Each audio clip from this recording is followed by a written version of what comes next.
एक साधक को कौन कौन से स्टेजेस का अनुभव होता है।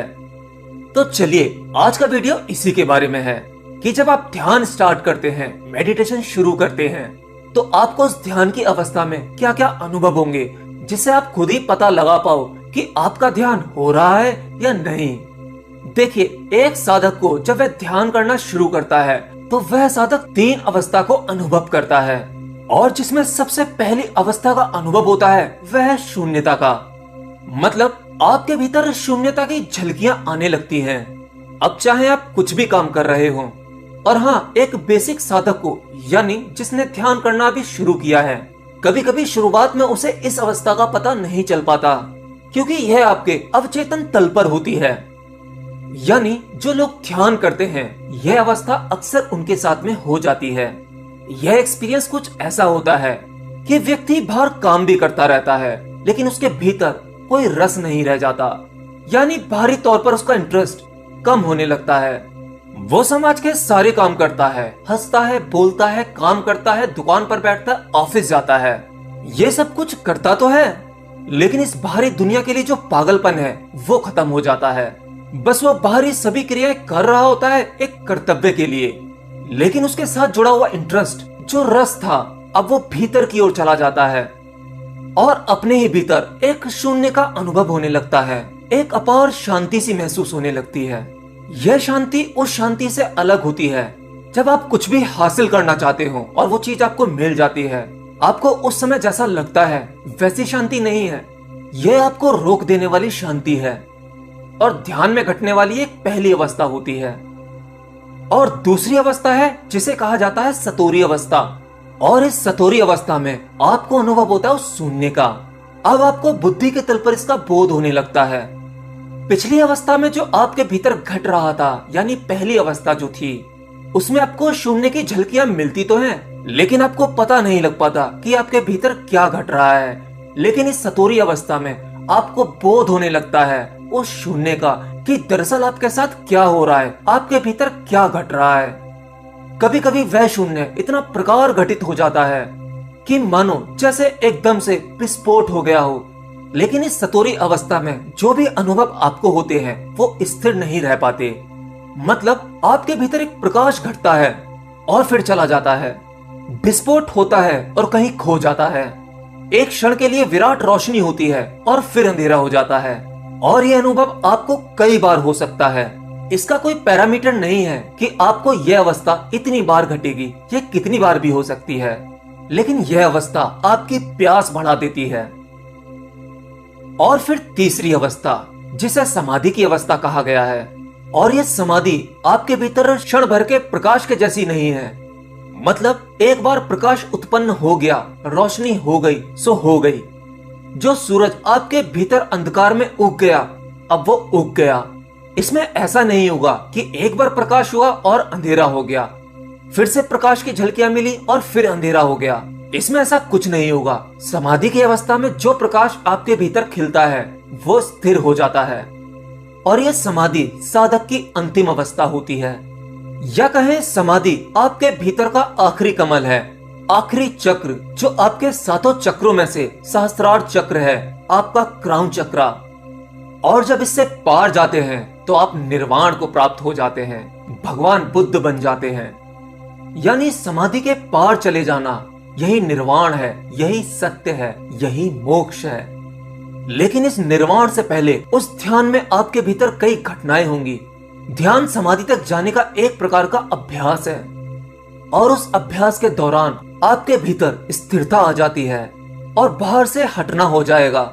साधारणतः उससे पहले जो ऊर्जा आपकी बाहर की ओर बहती थी, अब वो भीतर की ओर बहने लगेगी। और ऐसा बिल्कुल भी नहीं है कि बाहर की सभी चीजों से आपकी कनेक्टिविटी खत्म हो जाएगी, आप सब कुछ करना छोड़ देंगे, आप कर्म करना छोड़ देंगे। नहीं, आप सभी कर्म करेंगे। मतलब यह है कि आप बाहरी तौर पर करने को सब कुछ करेंगे जो भी मनुष्य करता है, लेकिन उसका अर्थ खत्म हो जाएगा। हो गया तो ठीक, ना हुआ तो भी ठीक। मतलब आप इस दुनिया में जो भी कुछ करते हैं उसके पीछे एक कारण होता है। अगर आप अपने काम में सक्सेस नहीं होते, सफल नहीं होते, तो वो आपके लिए ठीक नहीं होता। क्यों, है ना? आपको उससे फर्क पड़ता है और बहुत गहरा फर्क पड़ता है। यही फेलियर आपको पागल कर देता है। आप कुछ भी करते हैं नंबर 1 बनने के लिए करते हैं, पद प्रतिष्ठा के लिए करते हैं, और वो चीज नहीं मिले तो आप पागल हो जाते हैं। लेकिन जब आप ध्यान का प्रयास करने लगते हैं तब इन सभी चीजों का अर्थ खत्म हो जाता है। सक्सेस और फेलियर जैसी कोई चीज नहीं होती। मतलब अब ना तो आपको सफलता प्रभावित कर सकती है और ना ही असफलता।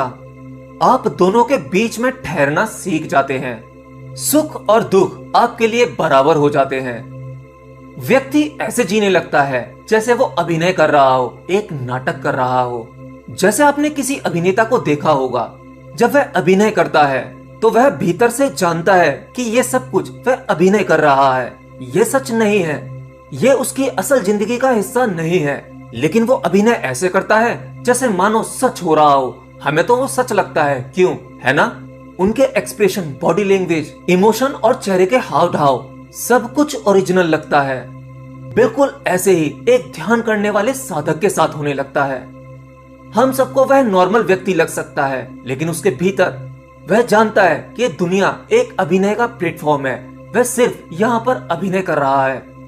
वह वो सभी चीजें करता है जो एक आम इंसान करता है।